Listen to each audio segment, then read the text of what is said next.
Selamat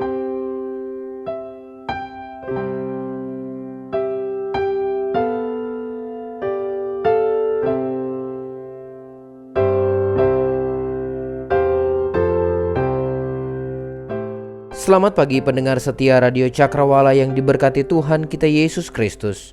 Salam jumpa pagi ini dalam kasih dan anugerah Allah bagi kita sekalian yang percaya dan berharap kepadanya. Sahabat Cakrawala, sesaat lagi kita akan bersama-sama mendengarkan renungan Oasis Fajar yang akan disampaikan oleh Mayor Kriston Harinei, Sekretaris Pertumbuhan Korops, Kantor Pusat Bala Keselamatan, Bandung. Selamat mendengarkan. Tuhan Yesus memberkati.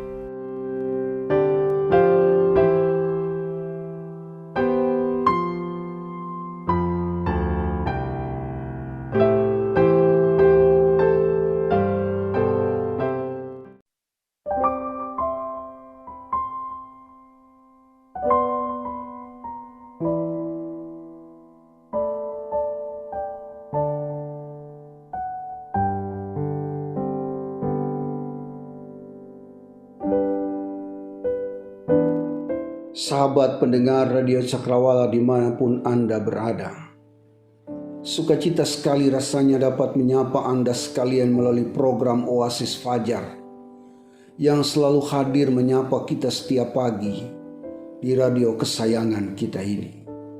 Pagi ini kita akan kembali melihat dan merenungkan bagian firman Tuhan melalui pembacaan kitab Injil Lukas 17 ayat 11 sampai ayat yang ke-19.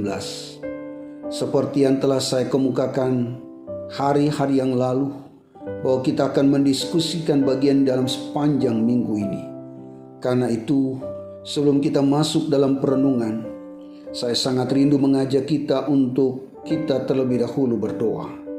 Mari kita berdoa. Bapa kami di sorga, Bapa yang penuh kasih, kami bersyukur kepadamu. Kami bangun pagi ini dari istirahat tidur kami karena anugerah-Mu. Kami akan melakukan tugas, pekerjaan, dan pelayanan kami pada hari ini. Kami memohon pertolongan-Mu atas hidup kami. Belum kami pergi bekerja, pergi ke sawah, pergi ke kebun, pergi ke sekolah, pergi ke kampus, pergi ke kantor, atau melakukan perjalanan, maka terlebih dahulu kami memohon tuntunan-Mu melalui perenungan firman Tuhan. Berbicaralah kepada kami ya Tuhan, sebab kami begitu membutuhkan firman. Dalam nama Tuhan Yesus kami sudah berdoa. Amin. Sahabat pendengar Radio Cakrawala yang diberkati Tuhan, mari kita membaca firman Tuhan dalam Injil Lukas 17 ayat 11 sampai ayat yang ke-19. Saya membaca di dalam nama Tuhan kita Yesus Kristus. Lembaga Alkitab Indonesia memberi judul perikop ini, yaitu ke-10 orang kusta. Dalam perjalanannya ke Yerusalem, Yesus menyusul perbatasan Samaria dan Galilea. Ketika ia memasuki suatu desa, datanglah 10 orang kusta menemui dia. Mereka tinggal berdiri agak jauh dan berteriak, "Yesus Guru, kasihanilah kami." Lalu ia memandang mereka dan berkata, "Pergilah, perlihatkanlah dirimu kepada imam-imam." Dan sementara mereka di tengah jalan, mereka menjadi tahir. Seorang dari mereka ketika melihat bahwa ia telah sembuh, kembali sambil memuliakan Allah dengan suara nyaring. Lalu tersungkur di depan kaki Yesus dan mengucap syukur kepadanya. Orang itu adalah seorang Samaria. Lalu Yesus berkata, "Bukankah ke-10 orang tadi semuanya telah menjadi tahir? Di manakah yang 9 orang itu? Tidak adakah di antara mereka yang kembali untuk memuliakan Allah selain daripada orang asing ini?" Lalu ia berkata kepada orang itu, "Berdirilah dan pergilah, imanmu telah menyelamatkan engkau." Sahabat pendengar Radio Cakrawala yang diberkati Tuhan, penekanan utama perenungan kita pada hari ini terdapat pada ayat yang ke-17 yang berkata, "Lalu Yesus berkata, bukankah ke-10 orang tadi semuanya telah menjadi tahir? Di manakah yang 9 orang itu?" Judul khotbah kita pada pagi hari ini adalah "Di manakah yang 9 orang itu?" Gagasan pokok yang menjadi pembahasan kita adalah mengalami Tuhan tapi lupa kembali kepada Tuhan. Bukankah ini realita kehidupan banyak orang Kristen masa kini? Sudah mengalami pertolongan Tuhan, tapi lupa bersyukur. Sudah disembuhkan Tuhan, tapi tidak tahu berterima kasih. Sudah mendapat pasangan hidup, tapi malas pergi ke gereja. Padahal dulu, sebelum ada pacar, begitu setia berdoa. Setiap kali panggilan ke altar, selalu menjadi orang nomor 1 maju ke bangku anugerah. Kini, setelah menikah banyak sekali alasan untuk datang ke gereja. Mulai kesibukan pekerjaan jadi alasan, jam ibadah terlalu pagi, urus anak dan macam-macam alasan yang membenarkan diri sendiri. Ada juga yang sudah lulus kuliah tapi lupa untuk melayani. Padahal dulu selama kuliah rajin sekali melayani. Ada juga yang sudah bekerja tapi tidak memberi persembahan persepuluhan. Padahal dulu pernah berjanji bahwa kalau dapat pekerjaan akan ingat pelayanan Tuhan. Ada juga yang sudah panen coklat, panen kopi, panen sawah, tapi lupa kasih ucapan syukur. Padahal waktu panen, waktu tanam, janji sama Tuhan, bila berhasil Tuhan diutamakan. Itulah manusia. Sudah terima berkat, tapi lupa memberi berkat. Seperti seorang ayah yang baru kembali dari luar kota. Ayah ini membawa banyak sekali oleh-oleh untuk istri dan anak-anaknya. Semua gembira menyambutnya di rumah. Ayah memberikan oleh-oleh pada mereka semua. Setelah terima oleh-oleh itu, mereka semua sibuk membuka oleh-oleh itu sehingga sang ayah tidak dipedulikan lagi. Tidak ada yang bicara dengannya. Tidak ada yang menawarkan diri untuk melayaninya. Tidak ada yang menawarkan kopi panas atau teh panas atau air hangat untuk mandi. Inilah gambaran ke-9 orang kusta yang telah tahir tadi. Mereka sibuk dengan oleh-oleh kesembuhan yang mereka terima. Mereka tidak peduli pada pemberi oleh-oleh itu lagi. Mereka hanya fokus pada oleh-olehnya. Mereka tidak tertarik pada si pemberi kesembuhan itu, tapi mereka lebih tertarik pada pemberiannya. Singkatnya, mereka hanya tertarik pada tangannya, bukan tertarik pada hatinya. Sungguh menyedihkan, bukan? Sahabat pendengar Radio Cakrawala yang diberkati Tuhan. Pertanyaan Yesus, di manakah yang 9 orang itu? Bukanlah pertanyaan basa-basi. Apakah Yesus tidak tahu keberadaan mereka? Pastilah Yesus tahu, karena Dia Maha Tahu. Lalu kenapa Yesus bertanya? Tidak ada keterangan tentang hal ini. Yesus akan memberikan pertanyaan lepas. Tapi ingat, pertanyaan ini ditujukan Yesus untuk orang Samaria yang kembali berterima kasih kepadanya. Orang yang sudah mengalami Tuhan, tetapi tetap ingat pada Tuhan. Dia bertanya kepada orang Samaria yang sudah mengalami mujizat Tuhan, sudah disembuhkan, tetapi tetap ingat Tuhan. Orang ini tidak hanya tahir secara jasmani, tetapi dia juga dapat berkat ganda, yaitu tahir secara rohani. Jadi dia dapat double berkat. Dia sembuh secara jasmani, tapi dia juga sembuh secara rohani. Jadi dia orang yang berbahagia. Lalu Yesus memberi tugas baru kepada orang ini. Mari kita perhatikan ayat 19. Di sana ada kepastian keselamatan jiwanya, sekaligus di sana ada tanggung jawab. Saya baca ayat yang ke-19. Lalu ia berkata kepada orang itu, berdirilah dan pergilah, imanmu telah menyelamatkan engkau. Orang ini disuruh untuk pergi. Kita mungkin akan bertanya, dia pergi kemana?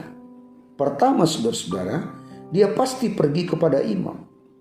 Setelah ia sendiri telah bertemu dengan imam besar agung, yaitu Kristus. Perjumpaannya dengan Kristus tidaklah membebaskan dia dari tanggung jawabnya sebagai umat yang harus berterima kasih kepada imam. Kedua saudara-saudara, dia pasti pergi menjumpai 9 orang temannya yang sudah tahir secara jasmani, tapi belum tahir secara rohani. Ini tugas barunya, yaitu bercerita kepada 9 temannya tentang pribadi yang menyembuhkan mereka di tengah jalan.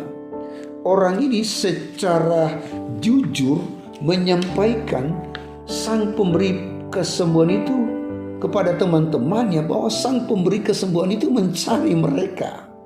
Orang ini pasti dengan bangganya berkata pada temannya, "Kamu tadi ditanya, sebenarnya kamu masih mau dikasih hadiah lebih besar dari kesembuhan kita, yaitu keselamatan jiwa kita."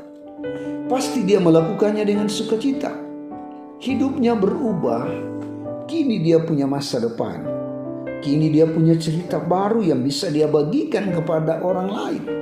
Cerita tentang kustanya telah berakhir, tapi cerita tentang imannya telah menyelamatkan engkau menjadi berita yang terus relevan untuk dibicarakan. Sahabat pendengar Radio Cakrawala yang diberkati Tuhan, di manakah yang 9 orang itu? Mungkinkah mereka lah yang dimaksud oleh William Booth dalam satu pernyataan misinya yang berkata, selama masih ada pria dan wanita yang terperangkap dalam dosa tanpa terang ilahi, selama masih ada pria dan wanita yang hidupnya terlunta-lunta di tepi jalan, wanita malang, anak-anak yang terlantar, pemabuk yang keluar masuk penjara, aku akan terus berjuang dan terus berjuang. William Booth mengajak kita untuk melakukan tugas baru kita ini. Apa berkat rohani yang kita temukan melalui firman Tuhan hari ini? Kita yang sudah diampuni oleh salib Kristus, kita juga punya tugas baru, yaitu mencari yang 9 orang itu. Di manakah yang 9 orang itu? Pertanyaan ini bukanlah pertanyaan basa-basi sekali lagi. Ini pertanyaan misi yang harus kita jawab masing-masing. Mencari yang 9 adalah tugas baru kita semua. Kita tidak boleh menjadi orang Kristen yang egois. Kita harus membagi kesaksian hidup kita kepada orang lain. Tuhan mau memakai kita untuk menjadi alatnya. Pertanyaan, di manakah yang 9 orang itu? Mungkin saja yang 9 orang itu ada dalam keluarga kita. Mungkin dia suami atau istri kita. Sudah mengalami banyak berkat Tuhan, tapi belum sungguh-sungguh bertobat. Mungkin dia adalah anak kita. Sudah jadi prajurit bala selamatan, tapi pacaran dengan yang tidak seiman. Mungkin dia sahabat kita. Sudah ikut retreat, bahkan sudah jadi pelayan di gereja, tapi masih suka nonton film porno. Mungkin dia rekan sesama gereja kita, rekan pemuda kita, tapi yang sudah jadi pemuda gereja, tapi masih suka pakai narkoba. Pacarannya sembrono, sehingga terjerumus dalam seks bebas. Di manakah yang 9 orang itu? Berdoalah kepada Tuhan. Mintalah petunjuk darinya. Siapa 9 orang itu bagimu? Bila ternyata 9 orang itu adalah personifikasi dirimu sendiri di hadapan Tuhan, maka belum terlambat untuk kembali kepada Yesus. Dia menunggu kita yang mau datang kepadanya. Dia tidak menolak kita sekalipun kita sudah banyak kali mengecewakan. Tangannya terbuka untuk menerima kita apa adanya. Ada ungkapan yang berkata, beribu-ribu langkah yang kita pakai meninggalkan Tuhan, ternyata dibutuhkan hanya 1 langkah untuk kembali kepada Tuhan. Dan langkah itu adalah langkah pertobatan. Kau bisa putuskan hari ini untuk mengambil langkah yang tepat itu. Jangan menunda lagi. Inilah waktu yang paling tepat. Di manakah yang 9 orang itu? Ini tugasmu dan tugasku untuk mencari dan menemukan yang 9 orang itu. Dan ketika engkau mendengar firman Tuhan ini, engkau menemukan personifikasi dirimu adalah 9 orang yang terhilang itu, maka belum terlambat untuk kembali kepada Yesus. Kiranya Tuhan memberkati kita. Kiranya Tuhan tolong kita untuk kita senantiasa sadar diri bahwa kita membutuhkan Yesus. Sahabat pendengar Radio Cakrawala yang diberkati Tuhan, sebelum saya mengakhiri khotbah ini, izinkan saya untuk memberi tantangan bagi kita semua. Maukah engkau menjawab pertanyaan Yesus, di manakah yang 9 orang itu? Mereka sama pentingnya dengan dirimu. Yesus mencari mereka yang terhilang. Yesus peduli pada yang hilang. Yesus mati disalib demi engkau dan mereka. Mereka mungkin yang digambarkan oleh Yesus seperti orang lapar, orang haus, orang sakit, orang telanjang, orang dalam penjara. Sehingga dia berkata, apa yang telah kamu lakukan untuk mereka yang paling hina ini, kamu telah melakukannya untuk aku, kata Yesus. Mereka membutuhkan Kristus. Mereka perlu dirimu untuk bercerita tentang cerita barumu, cerita tentang pengampunan, cerita tentang pengharapan, cerita tentang Kristus. Kristus yang mengasihi, Kristus yang bertanya, di manakah yang 9 orang itu? Tuhan Yesus memberkati. Haleluya. Sahabat pendengar Radio Cakrawala yang diberkati Tuhan, sebelum kita berpisah, maka izinkan saya untuk berdoa bagi kita semua. Bapa kami di sorga, kami bersyukur untuk lawatan-Mu pagi ini. Kami berterima kasih untuk firman-Mu yang kembali menguatkan, memberanikan, dan memberkati kami semua.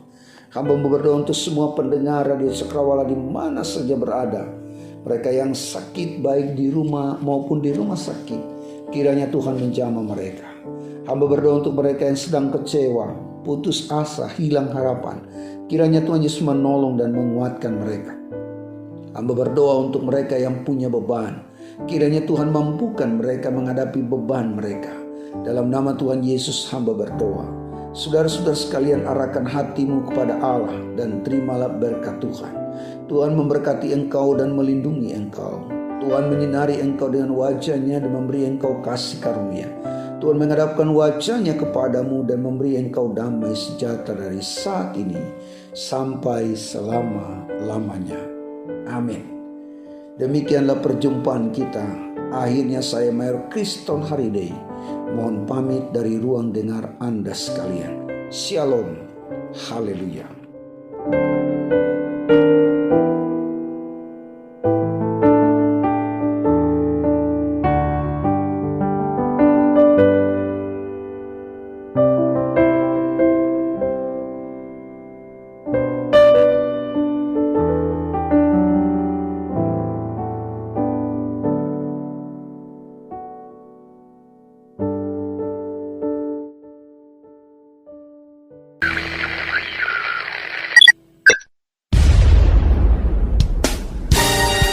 Pastikan Anda tetap bersama dengan kami di gelombang 89,2 FM, The New Cakrawala Radio. God bless us.